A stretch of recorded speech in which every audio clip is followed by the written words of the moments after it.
নমস্কার। ঠাকুর শ্রী শ্রী রামকৃষ্ণ পরমহংসদেব এবং মা শারদার চরণে আমার সশ্রদ্ধ প্রণাম জানিয়ে ভিডিওটা শুরু করছি। জব ঠিকঠাক হচ্ছে তো? এই প্রশ্নে বর্তমানে লক্ষ লক্ষ মানুষ দিশেহারা। মালা হাতে নিয়ে বসলেই মন এদিক ওদিক ছুটে যায়। মন এক সেকেন্ড ঠাকুরে, তো পরের সেকেন্ডে বাজারের হিসেব, ঘরের কাজ, অফিসের চিন্তা, লাভ ক্ষতি, কে কি বলল না বলল, একের পর এক চিন্তা মাথায় এসে ভিড় করে। তাহলে বুঝবেন কিভাবে যে আপনার জব ঠিকঠাক হচ্ছে? আজকে শুনবো মা ও ঠাকুরের বাণী, জপের ফল এবং জপের ভুল। এমনভাবে তারা ব্যাখ্যা করেছেন যে আপনি শুনলে নিজেই বুঝতে পারবেন যে আপনার জপ ঠিকঠাক হচ্ছে কিনা। শুধু জপ নয়, পুজো করতে বসলেও অনেক সময়তেই দেখবেন আপনার মন এদিক ওদিক ঘোরাফেরা করে। আমরা নানান রকম জিনিস পড়ি, যেমন ধরুন হনুমান চালিসা বলুন, কিংবা মা দুর্গার অষ্টতর শতনাম, কৃষ্ণের অষ্টতর শতনাম ইত্যাদি ইত্যাদি, না যে যেরকম ভাবে পুজো করেন সেক্ষেত্রেও দেখবেন যে আমরা যে কোনো একটা কাজ, বিশেষ করে পুজোর কাজ যখন করতে যাই তখন মন এদিক ওদিক আনাগোনা করে। সেক্ষেত্রে মনের মধ্যে কিন্তু একটা সংশয় জাগে, একটা প্রশ্ন জাগে। মনকে আপনি যতই বশে আনার চেষ্টা করেন, মন কিন্তু নানান রকম সমস্যার মধ্যে ঘোরাফেরা করে। এরও উত্তর আছে মা ও ঠাকুরের বাণীতে। এক ভক্ত একদিন ঠাকুরকে প্রশ্ন করেছিলেন, ঠাকুর জপ হচ্ছে কিনা বুঝবো কিভাবে? ঠাকুর বলেছিলেন যে উনুনের ওপর হাঁড়ি করে জল বসালে দেখবে জলটা আস্তে আস্তে গরম হতে হতে একটা সময় ফুটে ওঠে। তেমনি জপে মন ভালো হয়ে উঠলে বুঝবে জপ হচ্ছে। এর মানে কি? এর মানে হলো জপ করতে করতে দেখবেন ধীরে ধীরে আপনার মন কোমল হয়ে উঠবে, রাগ কমবে, মনে শান্তি আসবে। যখন চোখ ভিজে উঠবে তখন বুঝবেন জপের প্রথম সাফল্য। এইবার চলুন শুনি মা এ বিষয়ে কি বলেছিলেন। এক ভক্ত একদিন মাকে এসে বললেন, মা আমার কিছুতেই জপে মন বসে না। একবার ঠাকুরকে মনে করি, আবার বাইরের চিন্তা মনে চলে আসে। কি করে মন বসাবো মা? মা তখন বলেছিলেন, মন লাগুক বা না লাগুক জপ করবে। মন লাগানোর একমাত্র ওষুধই হচ্ছে জপ। অর্থাৎ মন না লাগা মানে জপে ভুল হচ্ছে তা কিন্তু নয়, বরং আপনি মনকে বশে মানাতে চাইছেন। এটাই সঠিক পথ। এবার চলুন জেনে নিই জপ ঠিক হচ্ছে কিনা তার 10টি নিশ্চিত লক্ষণ। প্রথম, মন ছুটে গেল ফিরে আসে জপই।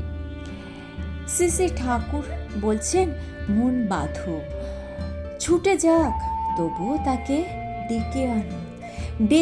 মন যদি 100 বার ছুটে যায়, আপনি তাকে 101 বার ফিরিয়ে আনুন। এটাই জপের সফলতা। দ্বিতীয়, অকারণে শান্তি। কোনো কারণ ছাড়াই মনে একটা নরম অনুভূতি, এটাই জপের সবচেয়ে বড় লক্ষণ। তৃতীয়, রাগ কমে যাওয়া। মা বলতেন, জপ করলে মন ধীরে ধীরে দয়ালু হয়। রাগ কমে গিয়ে মন আস্তে আস্তে সহনশীল হয়ে ওঠে। সহনশীলতা হওয়া জপেরই ফল। 4 নম্বর, দোষ ত্রুটি ধরা পড়ে। ঠাকুর বলছেন, মন শুদ্ধ হলে ভেতর থেকেই উপদেশ আসে। ভুল করতে গেলেও ভেতর থেকেই বাধা দেবে। পঞ্চমত, জপের ইচ্ছা বাড়ে। প্রথমে কষ্ট লাগবে, পরে মনে হবে আজ একটু বেশি জপ করি। এটাই হচ্ছে আসল উন্নতি। ষষ্ঠ লক্ষণ, ছোট ছোট কারণে সুখ অনুভূত হবে।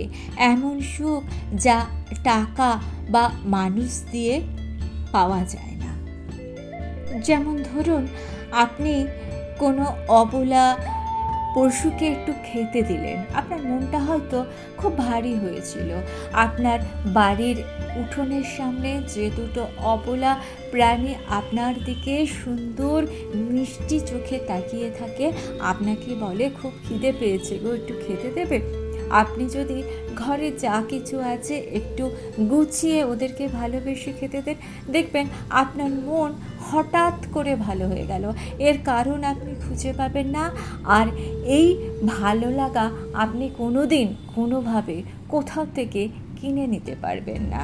এগুলো আসে জপ বা ঠাকুরের প্রতি ভক্তি বা মনকে ঠাকুরের পায়ে অর্পণ করার ফলে আপনার মন যে ধীরে ধীরে শান্ত হচ্ছে, ধীরে ধীরে পবিত্র হচ্ছে, তারই ফলে। সত্যমত মন ধীরে ধীরে স্থির হবে। ঠাকুর বলতেন, নামে চিত্ত স্থির হয়। আগের মতো এত ভাবনা মাথায় ঘুরবে না। অর্থাৎ আপনি যখন জপ করতে বসবেন বা পুজো করতে বসবেন, তখন দেখবেন আগের থেকে অনেক অনেক বেশি আপনি মন বসাতে পারছেন। অষ্টমত, আচরণে পরিবর্তন হবে, অহংকার কমে যাবে, ক্ষমা করা সহজ হবে। জপের প্রভাব চরিত্রে দেখা যায়। নবমত, আশঙ্কা ভয় কমবে। শ্রী মা বলতেন, তুমি নাম নাও, আমি তোমার বিপদের সময় তোমার পাশে আছি। দশমত, কঠিন সময়েও মাথা ঠান্ডা থাকে।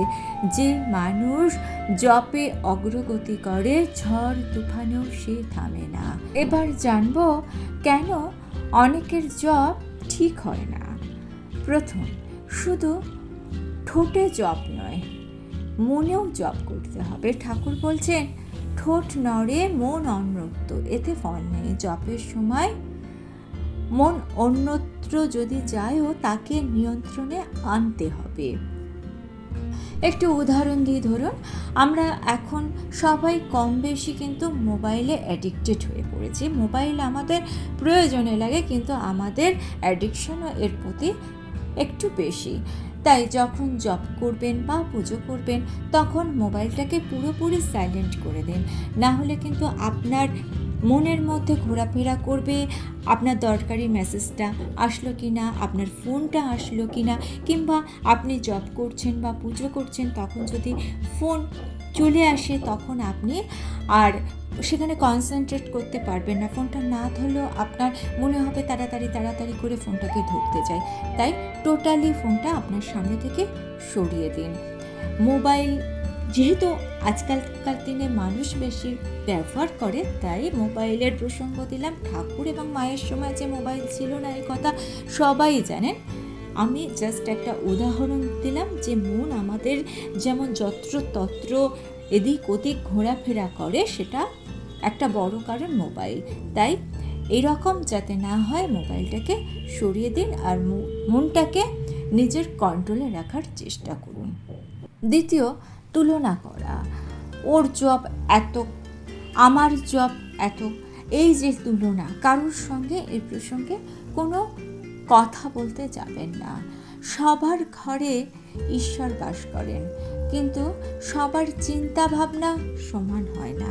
আপনি কিভাবে পুজো করেন, কার পুজো করেন, এসব নিয়ে কারোর সঙ্গে বেশি কথা বলবেন না। তৃতীয়ত, জবকে দায়িত্ব ভাবা। জব কাজ নয়, জব হচ্ছে একটা প্রেমের সম্পর্ক। আসলে আমাদের সকলেরই উচিত ঈশ্বরের সঙ্গে একটা সম্পর্ক স্থাপন করে নেওয়া। যেমন আপনার খুব কাছের মানুষের সঙ্গে আপনার একটা সম্পর্ক, তার সঙ্গে আপনি কিছুটা সময় কাটান। আমরা যদি সেরকম সম্পর্ক ঈশ্বরের সঙ্গে করে নিই, সেরকমভাবে একটা নির্দিষ্ট সময় ধরে ঈশ্বরের সঙ্গে সময় কাটাই, তার সঙ্গে যোগ স্থাপনের চেষ্টা করি, তাহলে কিন্তু ধীরে ধীরে আমাদের মনে উন্নতির দিকে যাবে। তাই জবকে দায়িত্ব বা কাজ না ভেবে জবকে একটা সম্পর্ক ভাবুন। নিয়ম না থাকা, অনেকেরই কোনো কাজের নিয়ম নেই। নিয়ম না থাকলে সেই কাজ কখনো সঠিক হয় না, একথা মা বলছেন। তাই জপের একটা নির্দিষ্ট সময় রাখতে হবে। ষষ্ঠত, ফলের জন্য ব্যাকুলতা। আপনি ভাবছেন যে আমি এত জপ করছি, এতক্ষণ ঠাকুরের কাছে বসে থাকছি, ঠাকুরকে এত ডাকছি, তাও আমি ফল পাচ্ছি না কেন? ঠাকুর বলতেন গাছ রোপণ করে সাথে সাথে ফল নেওয়া যায় না। তাই আপনাকে অপেক্ষা তো করতেই হবে। ভগবানের পায়ে সমস্ত কিছু চিন্তা ভাবনা অর্পণ করে দিন, ফল আপনি একদিন পাবেনই। এবার শুনে নিই, চলুন জব ঠিক করার শক্তিশালী কয়েকটি উপায়। প্রতিদিন 5 মিনিট হলো নির্দিষ্ট সকাল সন্ধ্যায় একটা সময় ধরে জপ করুন। জপে বসার আগে 10 সেকেন্ড মনকে শান্ত করে নিন। জপের মালা ধরার আগে বলুন ঠাকুর তুমি আছো। এই অনুভূতি জপকে গভীর করবে। জপ করার সময় ঠাকুরের মুখ মনে করুন, এতে মনকে বশে আনা অনেক সহজ হয়। মন ছুটে গেলেও নিজেকে দোষ দেবেন না, বরং বলুন আবার শুরু করলাম ঠাকুর। সারাদিন যখন এই ছোট ছোট কাজ করবেন তখন ঠাকুরের নাম নিন। যেমন ধরুন রান্না করতে করতে, বাসন মাজতে মাজতে, আপনার সারাদিন যখন আপনার ইচ্ছে হয় ঠাকুরের নাম নিন। এতে যে সুন্দর করে বসে ধূপ দীপ জ্বালিয়ে ঠাকুরের নাম নিতে হবে তা নয়, আপনার যখন ভালো লাগে তখন নাম নিন। যেদিন মন খারাপ সেদিন বেশি করে ঠাকুরের নাম নেবেন। ঠাকুর শ্রী শ্রী রামকৃষ্ণ পরমহংসদেব বলতেন দুঃখের সময় জপ খুব কাজ দেয়।